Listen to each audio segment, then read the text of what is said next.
Bienvenidos a la clase de lenguaje y literatura, nuevo ingreso. Espero que nos conozcamos muy pronto, jóvenes. Por el momento solo van a escuchar mi voz, pero espero que nos llevemos muy bien.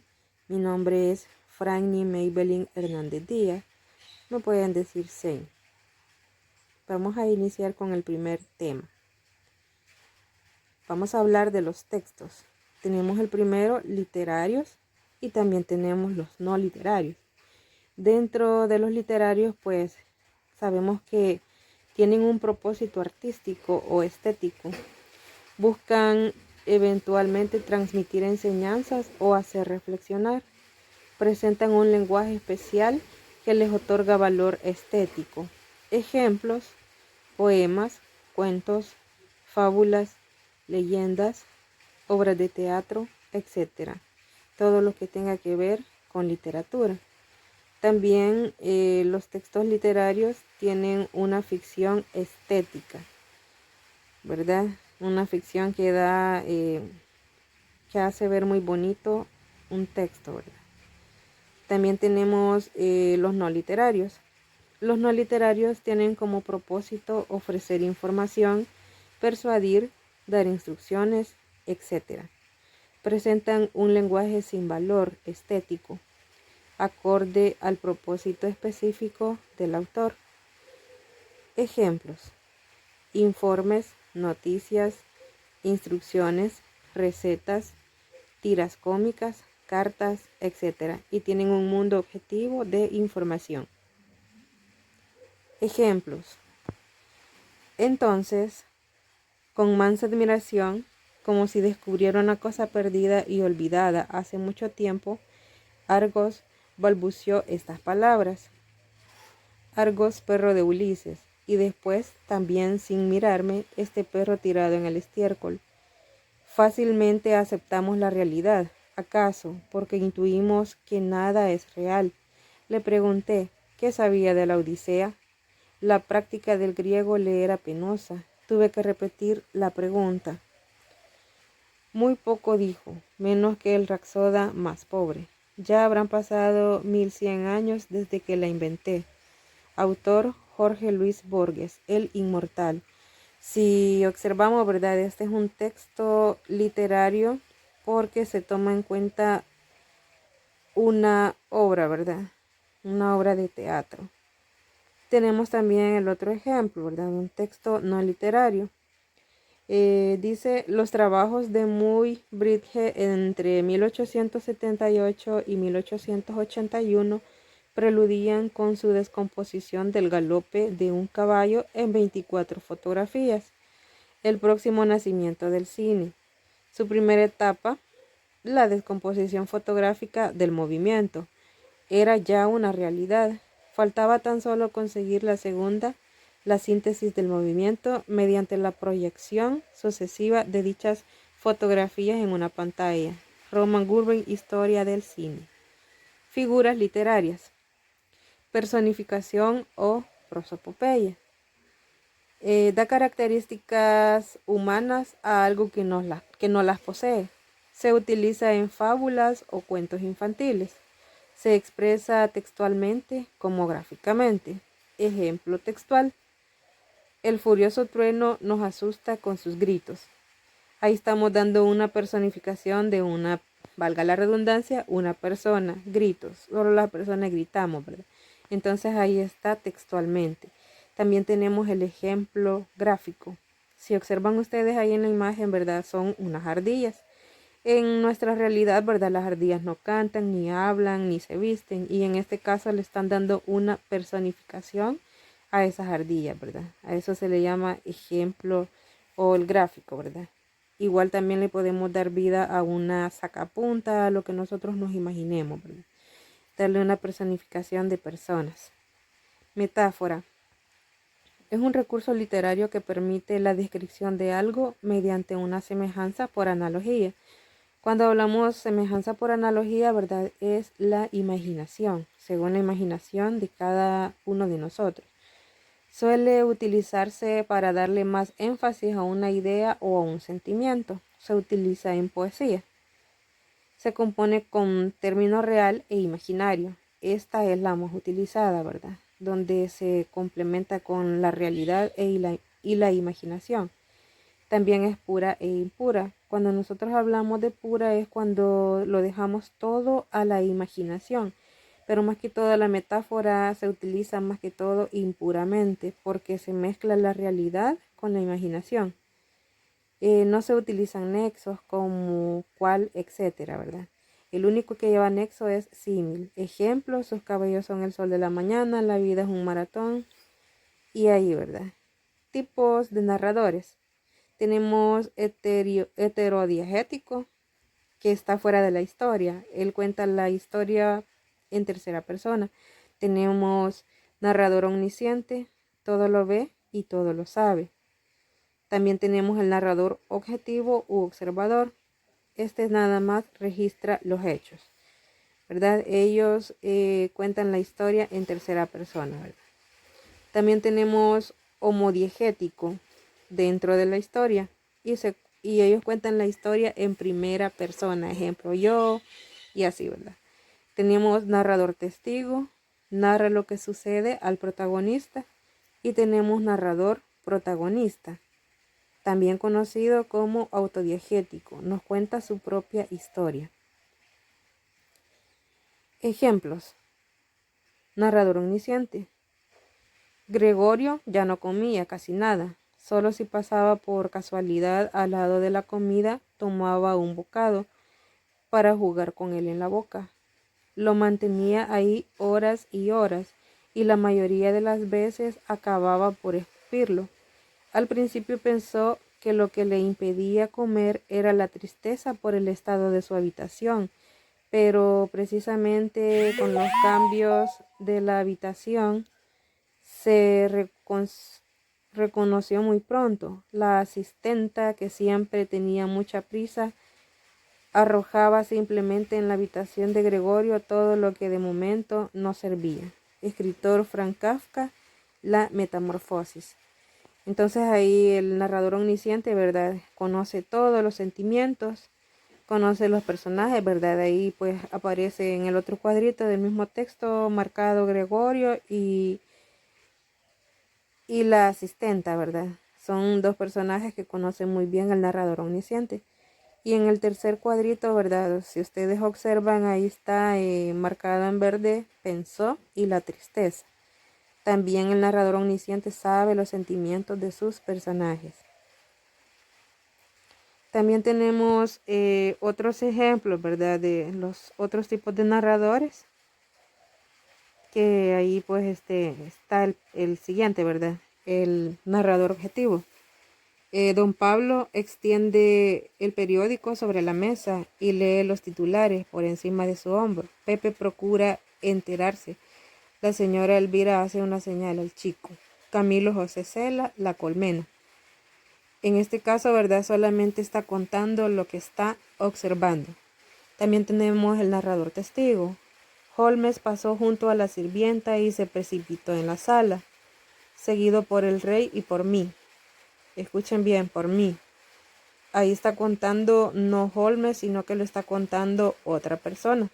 El mobiliario estaba esparcido en todas direcciones, con estanterías desmontadas y cajones abiertos, etcétera, ¿verdad? Y ahí pues Arthur Conan Doyle es el autor, Las aventuras de Sherlock Holmes. En este caso, narrador testigo está contando lo que está realizando en ese momento su compañero, que es Sherlock Holmes. También tenemos el narrador protagonista. Una noche en que volvía a casa, ahí está la palabra, lo está contando personalmente.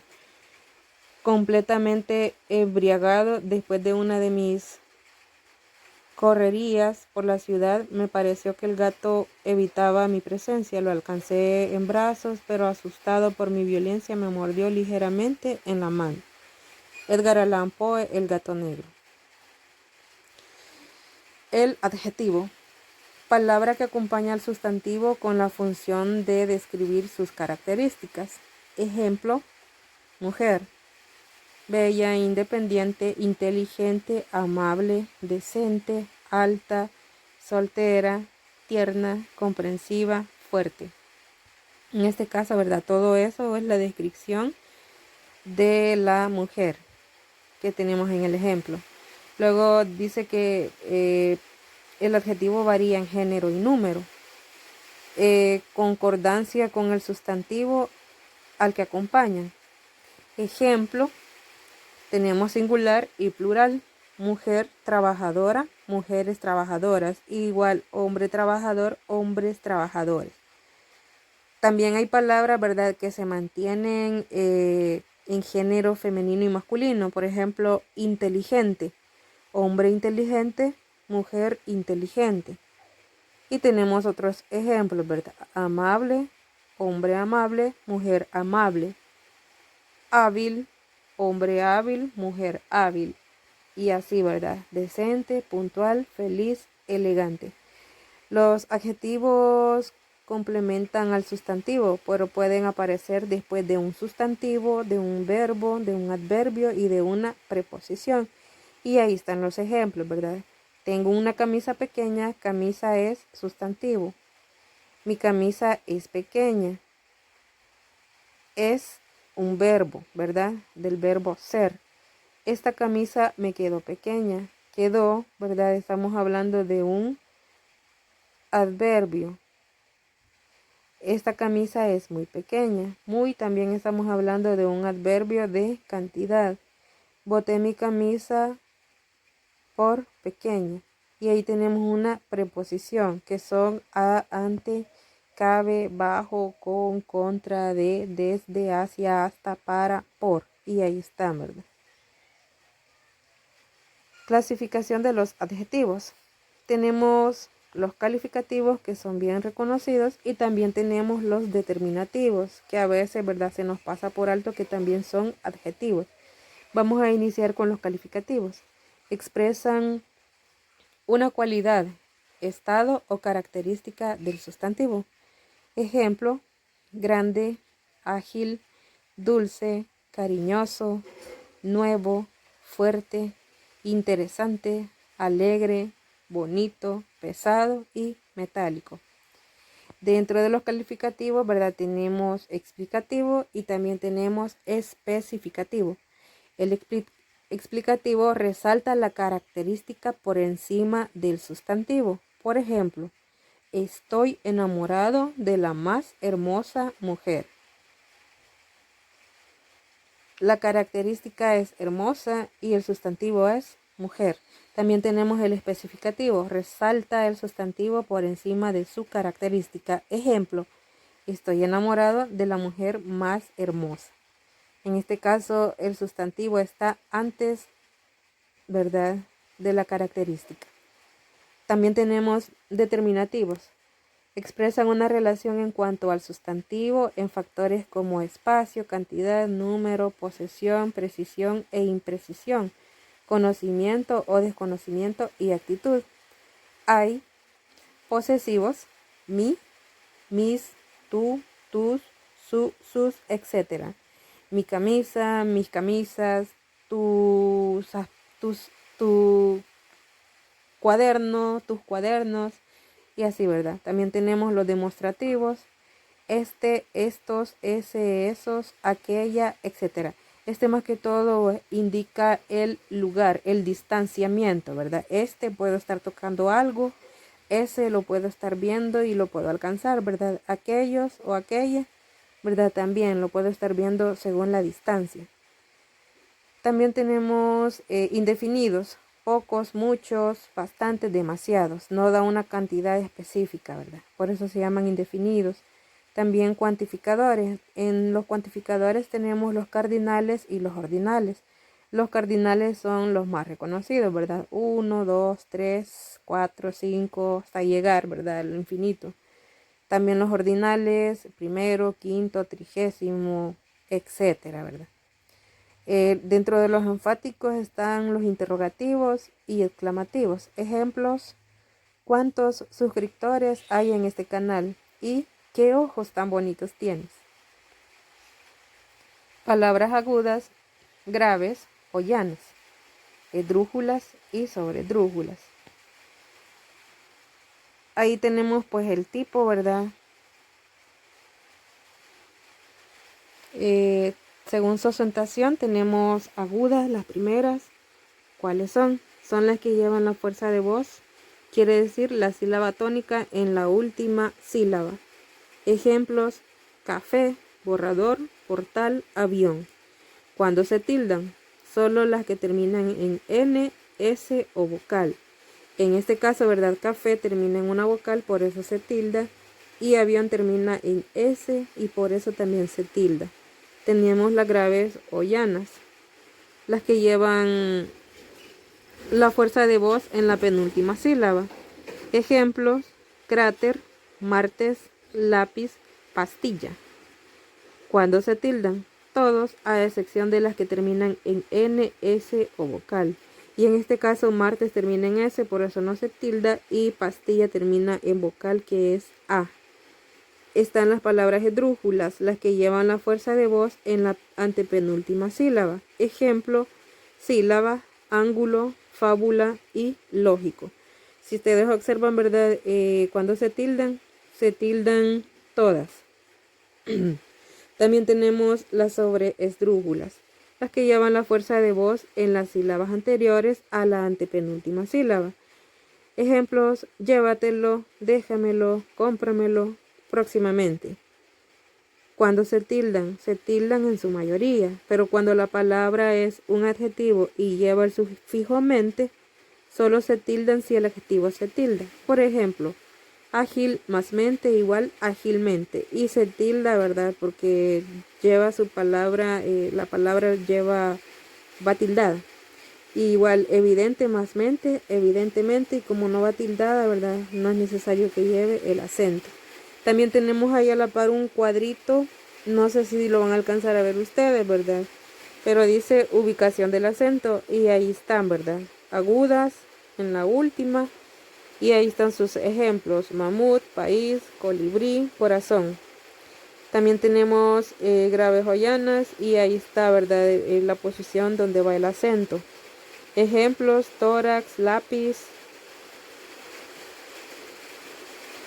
teclado y etcétera, ¿verdad? También tenemos esdrújulas, y ahí está su punto de encuentro donde se tilda, igual también las sobreesdrújulas. Oración simple. Son las que tienen un solo verbo, está compuesta por sujeto y predicado. Ejemplo: el niño se acostó temprano. El niño sujeto se acostó temprano, predicado. También tenemos la estructura, ¿verdad? Constituyentes inmediatos de la oración. La persona, animal o cosa que realiza una acción es el sujeto. Y su núcleo es el nombre. Todo lo que se dice sobre el sujeto es el predicado. Su núcleo es el verbo. Concuerdan siempre en número y persona. Ejemplo, ¿verdad? En la oración: la chica juega al tenis. Núcleo del sujeto: chica o nombre, ¿verdad? Y núcleo del predicado: juega, que es el verbo. Ahí observen la imagen, ¿verdad? Y ahí está la mujer jugando al tenis. Las oraciones simples son las más sencillas, pero no hemos adentrado mucho en detalle, ¿verdad? Porque si no, pues me llevaría más tiempo en su explicación.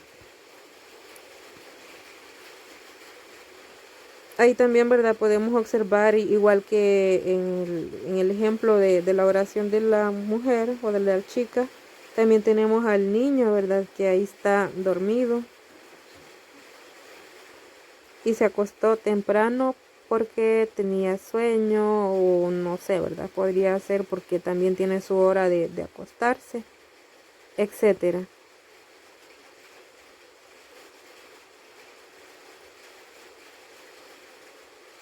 Espero, ¿verdad?, que les vaya muy bien en el examen. Son temas bastante sencillos que a veces son retroalimentación de básica. Signos de puntuación. El uso de los signos de puntuación es necesario en la escritura para clarificar el significado del texto, pues sin ellos podría resultar dudoso y equívoco. es muy importante. Su empleo señala la estructura entonativa con la que ha de coordinarse. En español son usados el punto. Se utiliza para señalar la pausa de mayor intensidad dentro de la escritura. Puede tener diferentes sentidos. También tenemos el punto final, que es el que se coloca al final de un escrito cuando éste tiene un sentido completo. El punto y aparte se emplea para señalar que ha terminado un párrafo y el siguiente hace referencia a un asunto diferente al tratado en el anterior o el mismo desde una perspectiva diferente. El punto y seguido, y también tenemos tras un punto siempre hay que comenzar a escribir con letra mayúscula. La coma, en cuanto a la coma, es imposible establecer una serie de normas estrictas que regulen su empleo. Se han de tener en cuenta las condiciones particulares propias del estilo de cada escritor. Por ello, exponeré unas mínimas pautas generales. El cometido básico de la coma es el de aislar unas oraciones de otras dentro de un mismo párrafo. Ejemplo, el lunes iré al dentista, coma. El martes tengo una cita con tu hermano, coma. El miércoles he de visitar a mi madre y el jueves salgo para Barcelona, coma. Así que no te veré hasta mi regreso. La diéresis se coloca sobre la U en la sílaba guegui cuando se quiere señalar que esta vocal ha de pronunciarse. Ejemplo, cigüeña, pingüino. El acento y sus tipos. Tenemos pues el acento es la mayor fuerza de voz que tienen todas las palabras, ya sean con tilde o sin tilde, ¿verdad? O acento prosódico u ortográfico. También pues tenemos sus tipos. Prosódicos no está escrito, ¿verdad? No se presentan dentro de la palabra el acento. El ortográfico presenta tilde, es un signo gráfico. Y ahí tenemos acento prosódico, acento ortográfico. Y técnicas de redacción. Esto es para redactar un texto, ya sea un poema, un cuento, lo que nosotros querramos escribir, ¿verdad? Para comenzar, ¿verdad? Tenemos que seleccionar, o sea, la selección del tema. Es recomendable elegir un tema de interés personal para tener más entusiasmo al momento de investigar. Por ejemplo, la ficción, ¿verdad? El suspenso son cosas que a mí me gustan. Entonces, si yo voy a escribir algo, entonces voy a investigar sobre eso. También tenemos otra técnica, búsqueda de información. Hacer todas las preguntas posibles respecto al tema. La escritura libre o automática. Frases empezadas. Lluvia de ideas, mapas y redes. En este caso, ¿verdad? A veces va a parecer desordenado, pero para poder escribir algo correctamente tengo que hacer todos esos pasos. Luego tenemos otra técnica, elaboración de un bosquejo. Organizar la información, ya ahí sería organizar el desorden que tengo, ¿verdad? Tema o idea principal, ordenar las ideas de acuerdo a su importancia, expresar cada idea con enunciados, organizar el texto dándole coherencia. El texto siempre tiene que ir escrito coherentemente. No vamos a entrar mucho en detalle, ¿verdad? Pero sí, coherente significa escribir las palabras aceptadas según la Real Academia. También tenemos la redacción de un borrador. Elaboro un primer intento de redacción. Si no me parece, ¿verdad? Lo corrijo, le cambio algunas cosas y ya pues de esa manera pues puedo escribir ya mi texto final. También tenemos revisiones. Sirve para mejorar globalmente el texto. Pueden surgir nuevas ideas y estructuras para el párrafo, para darle más forma al texto, ¿verdad? Y la última, la redacción definitiva. Una vez satisfecho con la última versión, puedes elaborar el texto definitivo. Entonces, se escucha un poco difícil, pero no lo es tanto. Gracias. Y ahí está una pequeña reflexión. Creer en ti mismo es el primer paso de tu preparación hacia el éxito, ¿verdad? Es muy importante creer en nosotros, fijar metas que tenemos a futuro y cumplirlas, ¿verdad? A veces hay personas que no confían en nosotros, pero después, ¿verdad? En un futuro, pues si nosotros hacemos lo correcto, entonces vamos a dejar a esas personas sorprendidas. Que Dios les bendiga. Espero pues que nos conozcamos primero a Dios el otro año. Bendiciones.